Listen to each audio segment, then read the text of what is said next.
O Fronteiras do Pensamento apresenta a segunda parte da conferência, Células-tronco, promessas e realidades da medicina regenerativa, com Lígia da Veiga Pereira. No programa de hoje, a professora e geneticista destaca os princípios éticos e as novas alternativas de utilização de células-tronco embrionárias em seres humanos. Acompanhe! Em 98, a gente teve um marco na história das pesquisas com as células embrionárias, que foi a primeira vez que conseguiu-se fazer células embrionárias humanas, derivadas de embriões humanos. Então, de novo, aquele mesmo embrião, só que agora é um embrião humano. No ser humano, esse embrião tem 5 dias de desenvolvimento e a gente só consegue ter esse embrião se ele é produzido por fertilização in vitro. Então, esse grupo pegou aqueles embriões excedentes da fertilização in vitro, que foram doados para pesquisa, e, a partir, de novo, daquele botão embrionário, conseguiu fazer as células-tronco embrionárias humanas. E foi esse pesquisador, James Thompson, da Universidade de Wisconsin, que conseguiu isso em 98. Muito bem, desde então, a gente vem pegando tudo o que a gente aprendeu com as células embrionárias do camundongo e adaptando para as células-tronco embrionárias humanas. Então, a gente consegue já transformá-las em células do pâncreas, células do músculo cardíaco, em neurônios, em células da medula óssea, que, quando transplantadas em modelo animal de diabetes, de leucemia, de doença cardíaca, elas têm também um efeito terapêutico nesses modelos animais.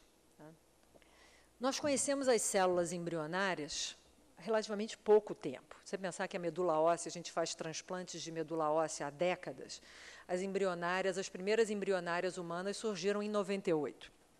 E nós ainda temos uma série de desafios para resolver antes de começar a fazer testes em seres humanos. A gente tem a questão de segurança, que é fundamental, a gente tem uma questão de compatibilidade e a questão ética. Dentro da segurança, e essa eu acho que uma das questões mais importantes, vocês lembram que, se eu injetar essas células não diferenciadas, ainda naquele seu estado nativo, num animal, elas têm a capacidade de formar um tumor. Então, eu tenho que ter certeza que, quando eu transformei aquelas células, por exemplo, em neurônios, e vou injetar isso no cérebro do meu paciente com Parkinson, eu tenho que ter certeza que, naquela população de neurônios, não sobrou nenhuma célula com crise de identidade. E que, quando transplantada, ela possa dar origem a um tumor naquele paciente.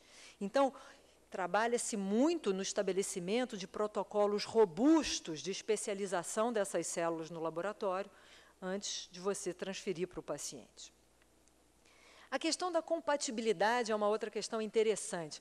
Vocês percebam, aqueles transplantes todos, aqueles testes todos com as células-tronco adultas, a gente estava pegando a célula do paciente, tirando da medula óssea e botando no coração. A gente tem algum problema de rejeição nisso? Não temos, um transplante autólogo. E com a célula embrionária? Será que o tecido que eu fizer a partir dela vai ser rejeitado quando eu transplantar ele para o meu paciente? Porque ele vem de um embrião que é geneticamente diferente daquele paciente. E o interessante é que a gente não sabe. Se você for olhar a literatura, ela é controversa ainda sobre se essas células têm uma possibilidade de sofrer rejeição ou não. Talvez a gente só vá saber se elas de fato vão sofrer rejeição quando a gente começar a testar em seres humanos. Mas e se elas sofrerem? E se isso for uma questão importante? Como é que a gente vai resolver isso com as células embrionárias? Uma alternativa seria a gente conseguir fazer o que eu chamo aqui de células embrionárias geneticamente idênticas ao paciente. Mas como é que eu vou fazer isso se esse paciente deixou de ser um embrião há muito tempo? De onde eu vou tirar essas células embrionárias geneticamente idênticas a esse paciente?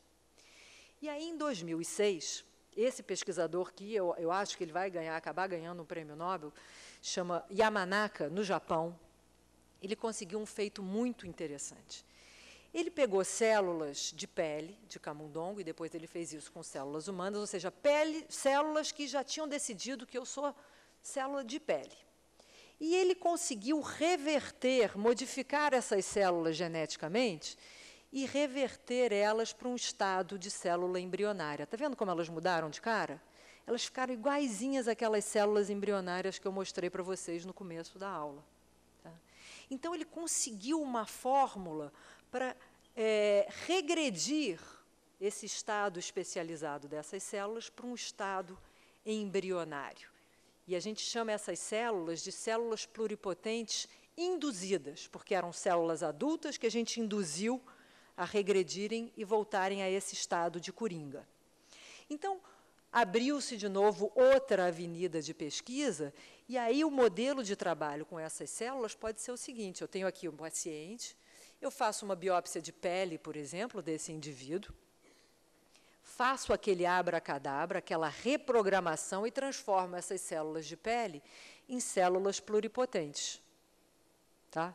E agora, a partir dessas células pluripotentes, eu vou poder, se isso for um paciente com Parkinson, eu vou poder produzir neurônios, se for um paciente com diabetes, eu vou produzir células do pâncreas e assim por diante. Só que agora essas células são geneticamente idênticas ao meu paciente e não vão sofrer, ou teoricamente não vão sofrer rejeição quando transplantadas.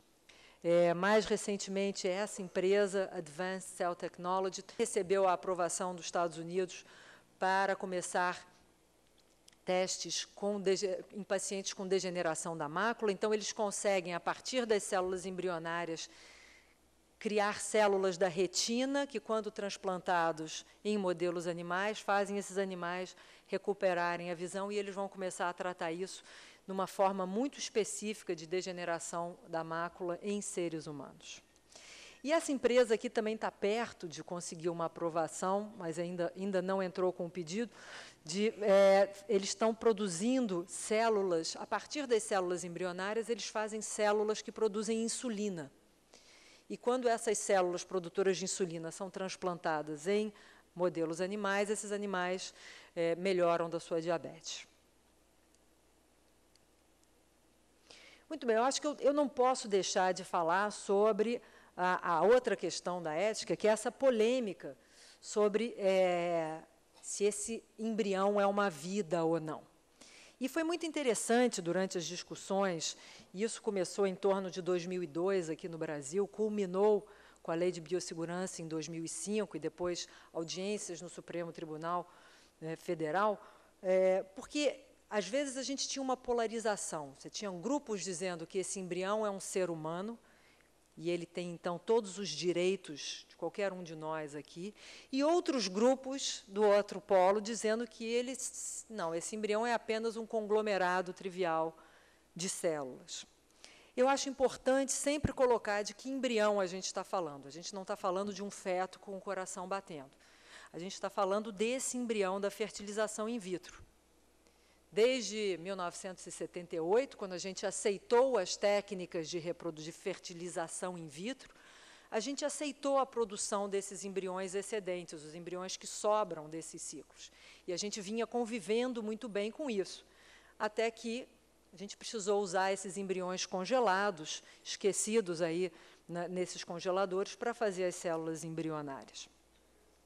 A nossa Lei de Biossegurança de 2005 foi elaborada de forma que a gente possa usar esses embriões excedentes da fertilização in vitro e que estejam congelados há mais de 3 anos. Esses 3 anos não querem dizer que um embrião congelado há 3 anos não vira mais um bebê. Ele pode virar um bebê.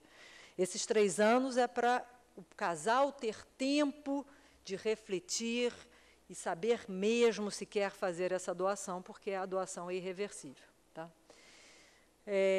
Imediatamente após a aprovação da lei, um grupo entrou com uma ação de inconstitucionalidade dessa lei de biossegurança.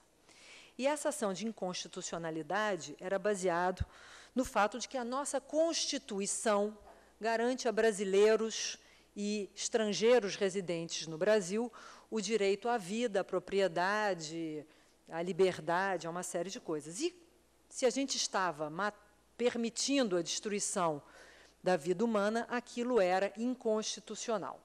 E ela se baseia, essa ação de inconstitucionalidade se baseava em 2 pontos. O primeiro, de que a vida humana acontece na e a partir da fecundação. E o segundo ponto, que a pesquisa com células-tronco adultas é objetiva e certamente mais promissora do que a pesquisa com células-tronco embrionárias. Até porque, com os primeiros resultados auspiciosos acontecem, os tumores, do que não se tem registro com as segundas. Bom, se isso fosse um aluno meu que escrevesse isso numa prova, eu dava 0 na questão. Eu espero que vocês tenham aprendido que isso não é verdade. Tá? A gente hoje não sabe qual tipo de célula-tronco vai ser mais eficiente para o tratamento de que doenças. Você não pode afirmar uma coisa dessa com o conhecimento que a gente tem hoje. E outra, mesmo se isso fosse verdade, isso não é razão para você tornar crime pesquisar células com células embrionárias. Tá? Então, esse ponto aqui não justifica, mas e esse segundo? Esse embrião é uma vida, não é uma vida? E o debate naquela época ficou muito em torno disso, quer dizer, a mídia colocou como os cientistas vão ter que decidir quando começa a vida humana. E eu participei dessa audiência no Supremo com uma série de colegas, e a minha argumentação era a seguinte, que a vida humana ela é um contínuo. Existem várias formas diferentes de vida humana. Esse zigoto, esse óvulo recém-fertilizado, é uma forma de vida humana. Ele já tem o seu genoma completo. A identidade genética daquele indivíduo já está formada. Esse embrião é uma forma de vida humana, assim como esse feto e esse recém-nascido. Então, a vida humana tem esse contínuo, a gente tem aqui esse idoso, é uma outra forma de vida humana, muito diferente dessa aqui ou dessas outras. Né? Isso aqui é uma outra forma de vida humana. Esse é um indivíduo que tem morte cerebral. Mas os órgãos dele estão funcionando. O coração está pulsando, você tem um pulmão ainda fazendo troca de gases. E essa forma de vida humana, nós podemos legalmente violar, porque no Brasil nós aceitamos o conceito de morte cerebral. E a gente, então, se permite abrir esse indivíduo e dispor dos órgãos dele. Então, isso é uma forma de vida humana violável. Já esse embrião aqui é uma forma de vida humana inviolável no Brasil, porque o aborto no Brasil é proibido. Porém, se esse mesmo feto for resultado de estupro, ou se ele representar algum risco de vida à mãe, ele imediatamente passa a ser uma forma de vida humana violável, legalmente violável, porque, nesses casos, a nossa lei permite o aborto. Então, a questão não é quando começa a vida, mas a questão é em que formas de vida humana a nossa Constituição se refere quando ela garante a inviolabilidade, obrigada, do direito à vida. Nós já decidimos nesse estágio, nós já decidimos em que condições esse feto é uma forma de vida inviolável ou violável. O que a gente estava tentando discutir ali naquela história da lei de biossegurança e o embrião antes da implantação, pré-implantação, em que condições ele é uma forma de vida legalmente violável, e foi isso que a nossa lei de biossegurança determinou, que a gente pode trabalhar com embriões naquelas condições. E aí a partir daí, a gente começou a poder fazer pesquisas com células embrionárias no Brasil. E eu peguei emprestado daquela empresa Geron, eles têm aqui um pipeline, né, de desenvolvimento, se vocês olharem aqui em medicina regenerativa, de todos os programas que eles têm em desenvolvimento. Então, o programa ali da lesão de medula já está quase em fase clínica, tem uma coisa de cardiologia, eles querem fazer também células produtoras de insulina. Então, eles estão assim. E o Brasil? como estão as aplicações das células embrionárias no Brasil naquela época? A gente só tinha células embrionárias humanas vindas do exterior, 2 grupos trabalhando com elas, o meu e de um colega da UFRJ, e alguns poucos grupos trabalhando com células embrionárias de camundongo. Então, alguma coisa em lesão de medula, mas tudo muito incipiente. Tá? E, com a aprovação da Lei de Biossegurança, a gente pôde, então, começar a fazer as nossas próprias células tronco embrionárias. Então, esse trabalho começa você estabelecendo parceria com as clínicas de fertilização in vitro, eles são os guardiões desses embriões, e vocês têm que lembrar que esses são os embriões excedentes, os melhores embriões já foram utilizados para a reprodução. Tá? Então, esses embriões estão nesse estágio de poucas células, a gente precisa descongelá-los, cultivá-los até ele chegar nesse estágio onde a gente tem aquele botão embrionário. E daqui eu vou isolar isso e colocar em cultura, levar para o laboratório e tentar fazer com que essas 50 células se adaptem às condições de laboratório e se multipliquem, que a gente precisa dar origem a milhões dessas células, se a gente quer regenerar algum tecido. Então, isso aqui é uma progressão dessas células crescendo no laboratório a partir de um embrião que a gente conseguiu. Então, vocês veem que elas vão se multiplicando e a gente, então, conseguiu dar origem. Vocês estão vendo essas 2 manchas? São, de novo, conglomerados dessas células embrionárias. A gente tem aí centenas delas crescendo no laboratório. A gente conseguiu mostrar que essas células aqui são pluripotentes, são células coringa. Isso aqui é um exemplo de uma rede de neurônios que a gente formou a partir dessas células, ainda no laboratório. E a gente mostrou que elas também tinham aqui os cromossomos, não sei se vocês já lembram de ter visto esses cromossomos normais, elas não têm nenhuma alteração genética. E aí, de uma forma muito diplomática, a gente chamou elas de BR1, já que foi o Ministério da Saúde, Ciência e Tecnologia que financiaram essas pesquisas. Então, qual foi a importância? Vocês veem, isso foi em 2008, 10 anos depois das células embrionárias lá dos Estados Unidos. Então, do ponto de vista científico, não foi uma grande novidade, mas essa linhagem foi importante para dar autonomia ao país, e nós, depois dessa, já derivamos mais 4 diferentes linhagens, e isso dá autonomia ao país para fazer pesquisas com células embrionárias. Nós agora dominamos todos os processos de produção dessas células até transformá-las num neurônio e colocar ela num modelo animal. Tá? É muito importante nós colaborarmos com grupos internacionais, mas não é muito bom a gente depender desses grupos. Então, agora, a gente, além de controlar todo o processo, a gente tem essa autonomia, e essas células são distribuídas para todos os grupos no Brasil que queiram fazer pesquisa com células-tronco embrionárias. Com isso, o meu grupo e o grupo do professor Stevens Henn, na UFRJ, nós conseguimos um financiamento de novo, dos ministérios e do BNDES, para a criação desse Laboratório Nacional de Células-Tronco Embrionárias, e cuja missão é fomentar pesquisa e terapia com células embrionárias no país. Nós temos uma comunidade científica muito capaz e que não conhece tão bem como trabalhar com essas células quanto conhece com as células adultas, e a gente quer habilitar mais grupos a trabalharem com essas células. O outro ponto que eu queria mostrar para vocês, e puxando um pouco a brasa para a sardinha da pesquisa básica, é o que a gente pode aprender com essas células em termos de pesquisa básica. Eu acho que uma das perguntas mais fascinantes que a gente tem em biologia é como cada um de nós partiu de uma célula, essa única célula que nós já fomos, e demos origem a esse ser tão complexo. Tá? Eu posso querer ser menos pretensiosa. Como é que essa célula começou a se dividir e se organizar até dar origem a esse ser aqui?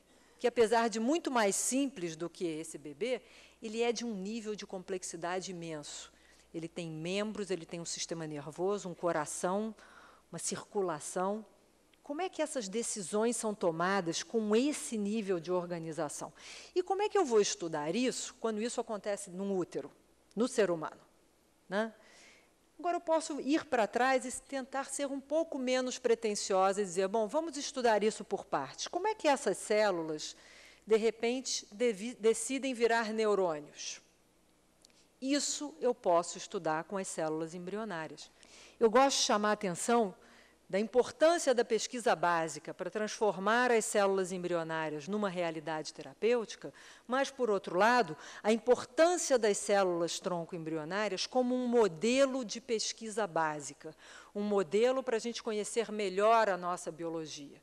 E, à medida em que a gente conhece melhor a nossa biologia, a gente pode desenvolver outras formas de melhora de qualidade de vida humana do ponto de vista da saúde. E aí, o último ponto que eu quero, últimos 5 minutos, é só falar sobre a expectativa em relação às células embrionárias, né? A mídia tem, muitas vezes, que tratar esse assunto de uma forma um pouco superficial. E essas são 2 capas de Veja em que as células-tronco são tratadas com um certo sensacionalismo. Numa delas, ela fala que esses bebês são pioneiros de uma revolução da medicina, que as células-tronco já estão tratando, e aí põe diabetes, já estão tratando. E aqui, né, uma alusão a Michelangelo, a mão de Deus é a mão do médico, dando toque de vida ao paciente. E aqui fala, terapias com célula-tronco no Brasil, a medicina que faz milagres. Tá? A matéria é muito boa, se você for ler, lá pela 3ª página, eles explicam que isso tudo ainda é pesquisa em desenvolvimento, mas a maioria das... Nem minha mãe chegou na 3ª página, né, que devia ler, porque a filha trabalha com isso. Quer dizer, a mensagem que fica é essa, a medicina que faz milagres. Tá? As células-tronco que já estão tratando todas essas doenças. Eu entendo que, se a capa dissesse a medicina, que se tudo der certo, pode vir a trazer melhoras para alguns tipos de doença, venderia menos, mas o problema é a mensagem que fica. Isso aqui é o Fantástico, falando de células superpoderosas, para uma população com uma capacidade de discernimento ainda não tão boa, né, para saber se elas já são superpoderosas ou podem vir a ser superpoderosas. E isso criou uma coisa no mundo inteiro que é o chamado turismo de células-tronco. Eu gosto de mostrar, isso aqui foi um artigo científico de 2009, em que esse grupo fez um mapeamento de clínicas no mundo todo, oferecendo, vendendo tratamentos com células-tronco. Como vocês podem ver aqui, não é vendendo barato. Né? Isso aqui eles não tiveram que fazer muita pesquisa, não. Entraram no Google e, puf, esse negócio todo surge. Né? E todas essas doenças, eles tratando, prometendo, vendendo a cura. E eu morro de orgulho de não ter nenhuma bolinha no Brasil, aqui, de nenhuma dessas clínicas. Então, o que acontece é isso, quer dizer, há essa percepção generalizada, isso junta com o desespero dos pacientes, e eu entendo esse desespero, e você, então, tem essa população aí muito suscetível a esses charlatãos. Tá? E isso é uma coisa muito séria e que vem sendo tratada pela Sociedade Internacional de Pesquisa em Célula-Tronco como um problema. E existe todo um movimento de comunicação, de explicação para o público leigo do que é promessa e o que é realidade, para que essas pessoas não vendam a casa e saiam fazendo campanhas de coleta de dinheiro para ir pagar um tratamento na China. E aí, esse aqui é o meu último slide, que eu queria lembrar para vocês como é que se dá o desenvolvimento da medicina, de novos procedimentos médicos. E eu vou usar aqui a história do transplante do coração. Tá? Então, nos anos 50, nos Estados Unidos, eles começam a investir em pesquisas com primatas, de transplantes de coração com primatas. Tá? E, em 67, eles começam, então, a se preparar para fazer um transplante de coração em seres humanos. Aí veio um sul-africano, passou à frente, fez o primeiro transplante de coração, não sei se era sul-africano o pesquisador, mas foi na África do Sul, fez o primeiro transplante de coração na África do Sul, no fim de 67, em seguida outro transplante aconteceu, e aí, de forma que em 68, um ano depois, mais de 100 transplantes de coração já tinham sido feitos no mundo. Só que com 80% de mortalidade. Tá? E aí, o que a gente faz? Proíbe o transplante de coração? Não. A ciência séria aprende com esses erros e volta para a bancada. Para tudo, dá um passo atrás. Volta para a bancada, descobre, identifica o problema. O problema é a rejeição. É o sistema imunológico do paciente está atacando esse coração. E aí você faz pesquisa, pesquisa, pesquisa, até que nos anos 80, ao desenvolvimento das drogas imunossupressoras, que permitem, então, que aqui, em 2007, você tenha mais de 75 mil transplantes de coração já aconteceram no mundo todo. Tá? Então, que lição a gente aprende com isso? Isso se aplica para a quimioterapia, se aplica a várias coisas que a gente, hoje em dia, aceita com naturalidade. Com as células-tronco, nós estamos aqui em 67, 68, com as células-tronco embrionárias. A gente está experimentando pela primeira vez essas células nos pacientes. E isso está sendo feito de uma forma muito séria, muito controlada. E a gente, então, tem que estar preparado para esse tipo de resultado. E esse tipo de resultado, então, isso é inerente do desenvolvimento da medicina. O que é fundamental é que essas coisas aconteçam em ambientes muito controlados e que a gente aprenda. Eu não estou dizendo que vai acontecer isso, mas eu estou dizendo que pode acontecer isso. Isso já aconteceu na história da medicina várias vezes. E a nossa capacidade de voltar atrás e entender o problema e poder, então, desenvolver novas estratégias e melhorar aquilo até tornar, nesse caso, o transplante de coração uma realidade clínica, isso deve ser respeitado e a gente tem que estar preparado para isso. Então, a pesquisa científica séria, ela acontece no ritmo que ela tem que acontecer e que eu entendo que ele é mais lento do que a urgência dos pacientes. Mas é assim que a pesquisa séria tem que andar. Existe um limite muito tênue entre a ousadia e a irresponsabilidade. Então, nós temos que seguir com as pesquisas com células-tronco com ousadia, mas com muita responsabilidade, de forma que a gente possa vir a cumprir pelo menos algumas dessas grandes promessas das células-tronco. Obrigada. Você acompanhou a conferência Células-tronco, Promessas e Realidades da Medicina Regenerativa, com Lígia da Veiga Pereira. Obrigado pela sua companhia e até o próximo Fronteiras do Pensamento.